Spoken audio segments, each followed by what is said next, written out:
Hello. I'm making this video for Darren Stevenson, and I'm very grateful that I found your videos, because all these thoughts are the same thoughts that I have been having and struggling with for years and years, and all that helplessness, all that the feelings of exhaustion and being totally overwhelmed. I completely share that with you. And I took a couple of notes here that I wanted to talk about. I love all life. I love this planet. I love all life in the infinitive universe. All life, and I love also inanimate objects. I also love my computer. I love technology when it's used for loving, for giving, for helping, for rescuing, for informing, for educational purposes. I see the internet as a revolutionary achievement, and particularly YouTube, that has helped millions and millions and millions of people. It stirred up thoughts. It stirred up new perspectives for people. It has brought people away from suppressive countries.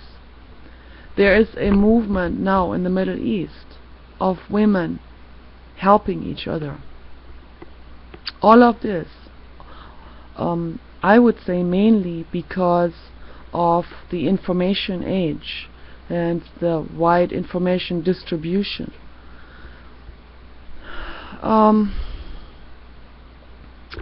I totally agree.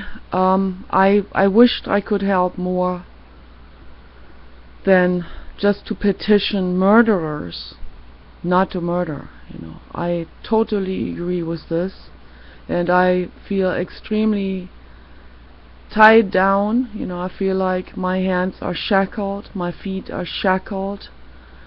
I cannot do anything because I am afraid, and naturally because the ones who are in charge are the ones who are disconnected. So I'm not going to edit this video. So we live in a dictational system created by cold-blooded murderers, and a system that's run by cold-blooded murderers, basically.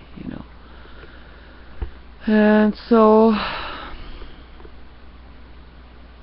most people cannot perceive what reality really is. It's impossible, because like what you mentioned about the two hemispheres, and that most people are running on the language-based hemisphere, the left hemisphere, the system analytical hemisphere, but without using any creativity, without using any of the right hemisphere that contains the creativity. So, and then it becomes a very dead structure. But I do like scientists, because not all scientists, of course. I certainly dislike all scientists who do tests on animals. It doesn't matter what they're developing. If they test on animals, that's it. I am not interested anymore. It doesn't do any good. If they want to do good in order to harm, and there's this most ironical thing happening right now. There are those computational and cognitive neurologists out there who are trying to discover where the compassion is located in the brain, and how to develop more compassion, what we can do to find out how we can get more compassion into people's brains. But how do they do it? It ties right in what you've been saying. They do it by putting electrodes into little Bridgets, into those little monkeys and mice and guinea pigs and rabbits, and torturing them to find out how we can develop compassion right there.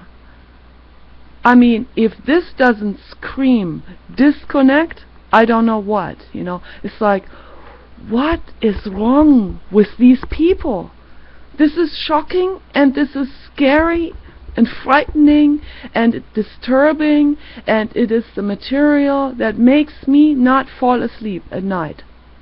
At least I'm awake for 3 hours when I lie down, usually tossing back and forth. I can't even cry. I can't even cry when I go to bed. You know?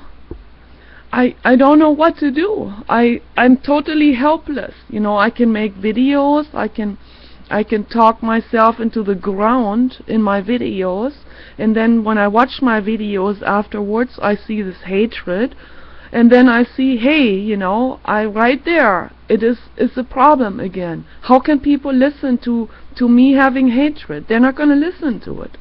But there is where the snake bites itself in the tail, you know. It's like, me, I'm a mother bear. I want to help. But then I have hatred, you know, or I cry in my videos. And most people find that shitty, and the few people who might accept it see this as a fad, but they don't see why I am crying. Why I'm upset.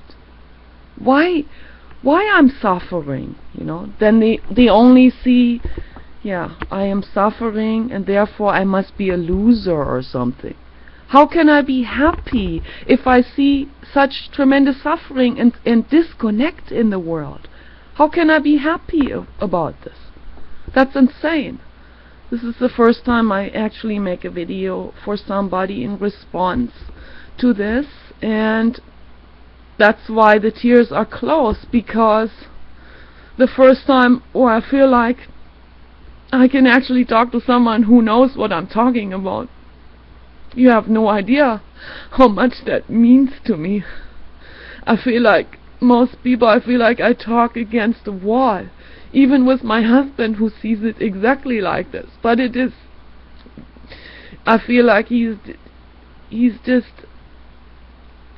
in this state of, yeah, everybody is bad, and then, but yeah, what then, you know? Where do we go from there?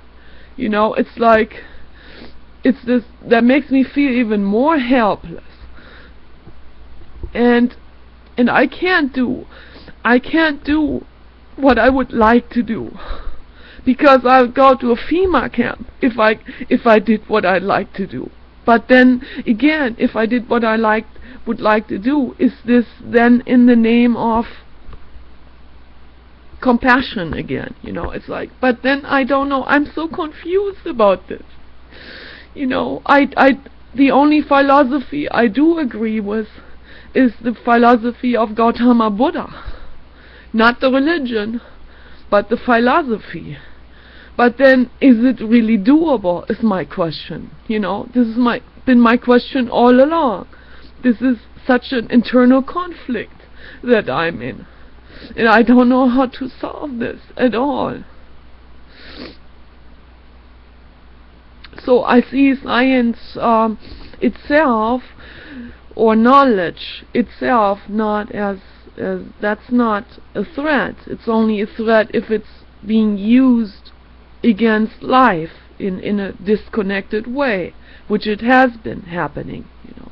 But if we can turn this around, we can use science and knowledge, or use knowledge to create science that is positive, that doesn't test on animals, that tests on volunteer humans, I have been a test person many times over because of my psychology studies. So that's how it should be used. You know, you have to do your test person hours in order to get to your midterm diploma.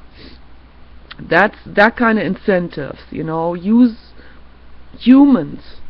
You know, if humans want to do science, they better test on themselves, but not test on other living beings who are not interested in any of this. They are just interested in being in harmony, because they still have that state of harmony with nature and connectedness. They're not interested in that disconnect. So if we want to create knowledge, we better do it in a connected way, and include our right hemisphere and include art. Art is basically what rules the eternal universe. That's what Jonathan Mese has been talking about. We need to let art rule and forget about all governments, forget about all systems. Democracy is not the best of all. It's just as shitty as all the other ones. So we basically need a dictation, but the dictation of art, as Jonathan Mese said. And this is extremely important. I think a lot of people don't understand. But that's why information, that's why knowledge and those kind of discussions are so extremely vital. If we can dock onto this thread of thought, if we can get more people involved into thinking about these really in depth, not just in a conversation, but get people to think about it when they go in the kitchen and eat something, or wash the dishes, or whatever. Keep thinking about it. Keep bringing this thread of thought up again and again, you know, this string of thought. Not giving up on it, you know. Continue to do it. I hope the video doesn't cut off. So yeah, it's what I wrote down here. I already skipped some of it. So, for example, Europe is a good example. They don't have this total capitalism. Because of that, they have a socialized market structure, which seems to be like the better path. And it's still not perfect, but this is the path that we need to walk on in order to have people informed and not anti-informed. And so Europe showing, because of that, is showing that they're ahead in competitiveness on the marketplace. So that's just, you know, one thought that I had. Thank you.